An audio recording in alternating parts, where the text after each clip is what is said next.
Pas touché. Pas touché.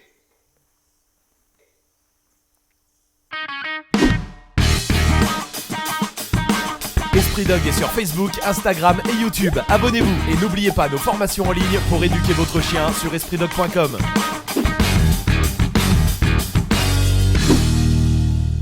Salut à tous, bienvenue sur Esprit Dog. Aujourd'hui, on va améliorer le refus d'appât, mais surtout, on va vous montrer qu'on peut vraiment aller très très loin dans le refus d'appât. Regardez un petit peu, on va prendre Marley et là, on va utiliser jouet et nourriture. L'idée, c'est quoi? La plupart du temps, quand vous faites du refus d'appât, l'appât est statique. Soit il est statique au sol, soit il est statique sur des hauteurs, soit vous l'avez dans la main et c'est vous qui le rendez statique. Et bien maintenant, on va mettre en fait les appâts en mouvement et on va dire pas toucher uniquement quand l'appât est en l'air en fait, est en chemin. Surtout ne dites pas toucher trop en amont. Alors regardez, on prend le jouet, on le jette, au moment où on l'envoie sur le chien, pas toucher, pas toucher.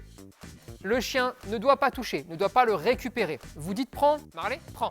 Le chien prend le jouet, c'est bon, il a parfaitement compris l'exercice. Vous faites la même chose avec de la nourriture, pas toucher.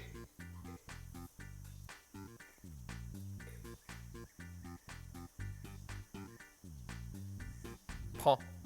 Et ensuite, faites la même chose avec les deux, jouet et nourriture.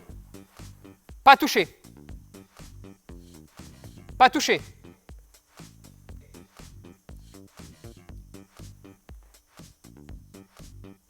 Prends. Faites-moi plaisir.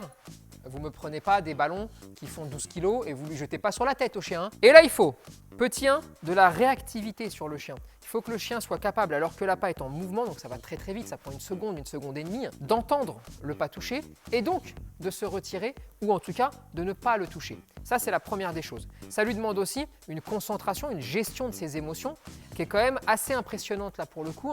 Parce que vraiment, ça lui arrive dessus, ça va très très vite, il doit prendre le temps d'entendre le son, mais aussi de voir l'appât qui arrive, de contrôler ses pulsions qui disent « prends-le, joue, amuse-toi ». Et encore une fois, comme c'est un cas de figure qui se présente très peu dans la vie de tous les jours, eh bien, c'est extrêmement utile, enrichissant pour le chien. Évidemment, vous devez le faire très tranquillement, vous devez y aller tout doucement au début. Et puis, vous devez avoir travaillé le assis et le pas bouger pour le mettre à un endroit, mais vous devez aussi avoir travaillé le pas toucher. N'espérez pas avoir un chien qui capte rien sur le pas toucher, commencez à envoyer de la nourriture en l'air et imaginez que le chien ne touchera pas. Et là, c'est vraiment important ça. Pourquoi? Parce que si vous vous lancez à l'aventure, mais ça marche comme ça pour tout ce qu'on peut vous montrer. Si vous vous lancez à l'aventure sans avoir appris pas à pas ce qu'il y avait à faire, vous allez vous énerver. Et si vous vous énervez, vous allez gâcher le moment que vous vivez. Et si vous gâchez le moment que vous vivez, il n'y a plus d'intérêt à faire ce genre d'exercice. Pour tous ceux qui ont la formation Chiot ou Family, vous reprenez dans l'ordre à chaque fois et vraiment avancez au rythme du chien et à votre rythme et au rythme de votre vie en fait tout simplement. Et on y va pas à pas. Ne sautez pas d'étape. Ne vous dites pas « ouais, ça sert à rien, on peut passer à l'étape d'après ». C'est vraiment quelque chose qui est important.